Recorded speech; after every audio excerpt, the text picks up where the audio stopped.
मैं आरिफ खान एक बार फिर क्राइम एक्सपोजर न्यूज़ रूम से आपके सामने नए मुद्दों और ताज़ा खबरों के साथ।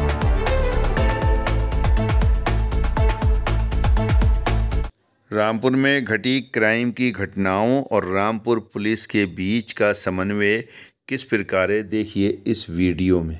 ये अंतर्राज्यीय बाइक चोर है। इनका काम ये था कि जो ओएलएक्स पे बाइक बेचने की अपनी डालते थे, ये उनको बहाने से बुलाते थे, डील के बहाने से बुलाते थे, फिर इनको कोई नशीला पदार्थ देकर उनकी बाइक लूट लिया करते थे। बहरहाल रामपुर पुलिस के शिकंजे में हैं ये। सुनिए क्या कहा है एडिशनल।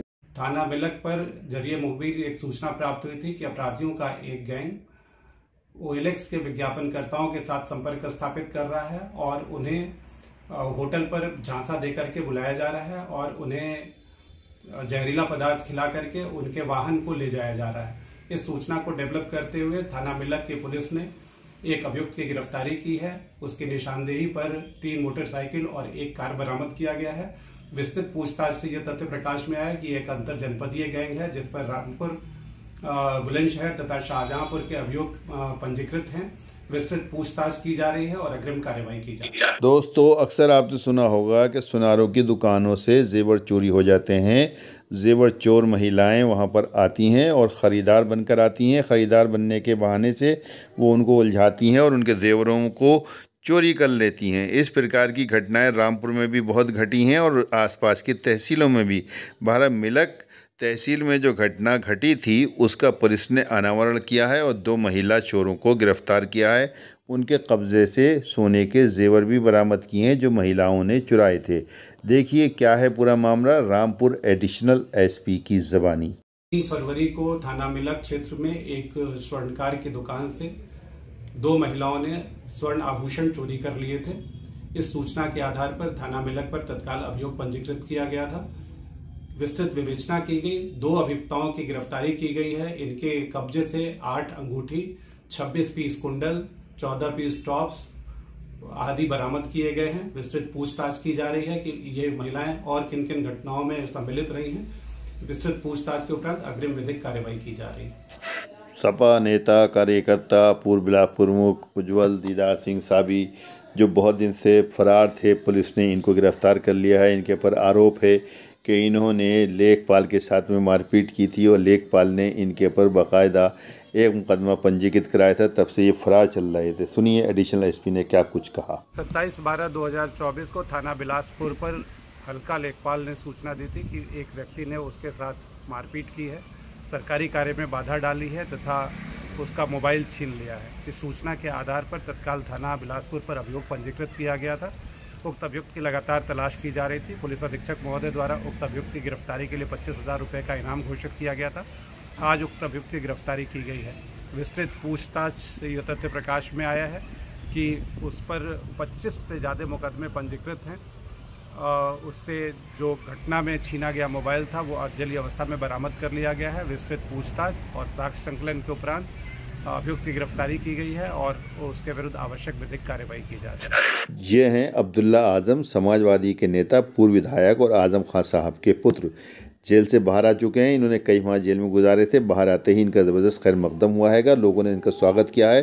सैकड़ों गाड़ियों के साथ में इनका काफिला जब रामपुर पहुंचा तो आकाश सक्सेना ने उस पर क्या प्रतिक्रिया दी, सुनिए। आकाश सक्सेना ने कहा कि अब्दुल्ला आजम के काफिले में माफियाओं और अपराधियों की गाड़ियां शामिल हैं। इसकी जांच कराई जाए क्योंकि उनके पिता आजम खां पहले कह चुके हैं कि उनके संबंध दाऊद इब्राहिम जैसे अपराधियों से हैं।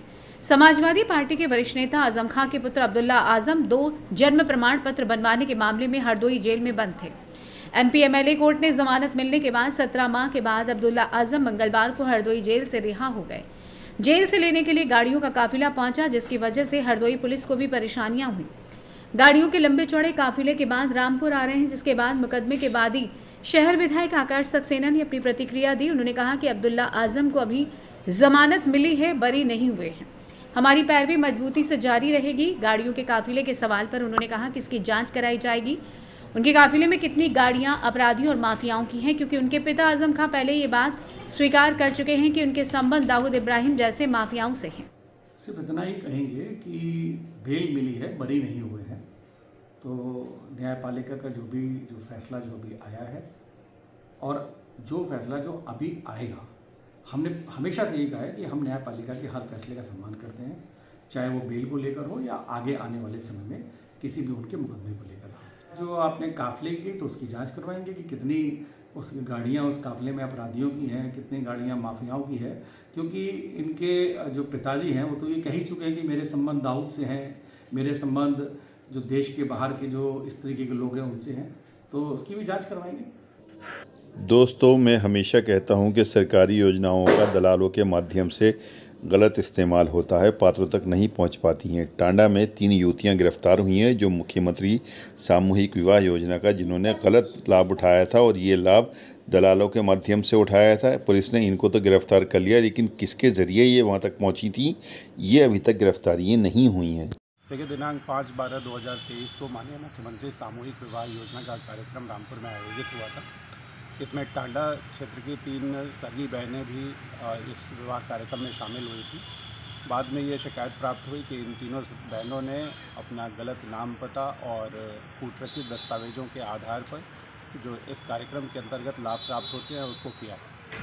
इस सूचना के आधार पर अभियोग पंजीकृत किया गया, विस्तृत विवेचना की गई। विवेचना में ये तथ्य प्रकाश में आया कि तीनों ने अपने माता पिता आदि के गलत नाम दर्ज कराए और साथ में कूटरचित दस्तावेज तैयार किए और जो योजना के लाभ थे उन्हें प्राप्त किया। आज समग्र साक्ष्य संकलन के उपरांत तीनों बहनों की गिरफ्तारी कर ली गई है, विस्तृत विवेचना की जा रही है, दोषियों को जेल भेजा जा रहा है और अन्य अग्रिम कार्रवाई की जा रही है। वीडियो अगर पसंद आई हो तो लाइक कीजिए, शेयर कीजिए और चैनल को ज़रूर सब्सक्राइब कीजिए ताकि डायरेक्ट नोटिफिकेशंस आप तक पहुंचते रहें।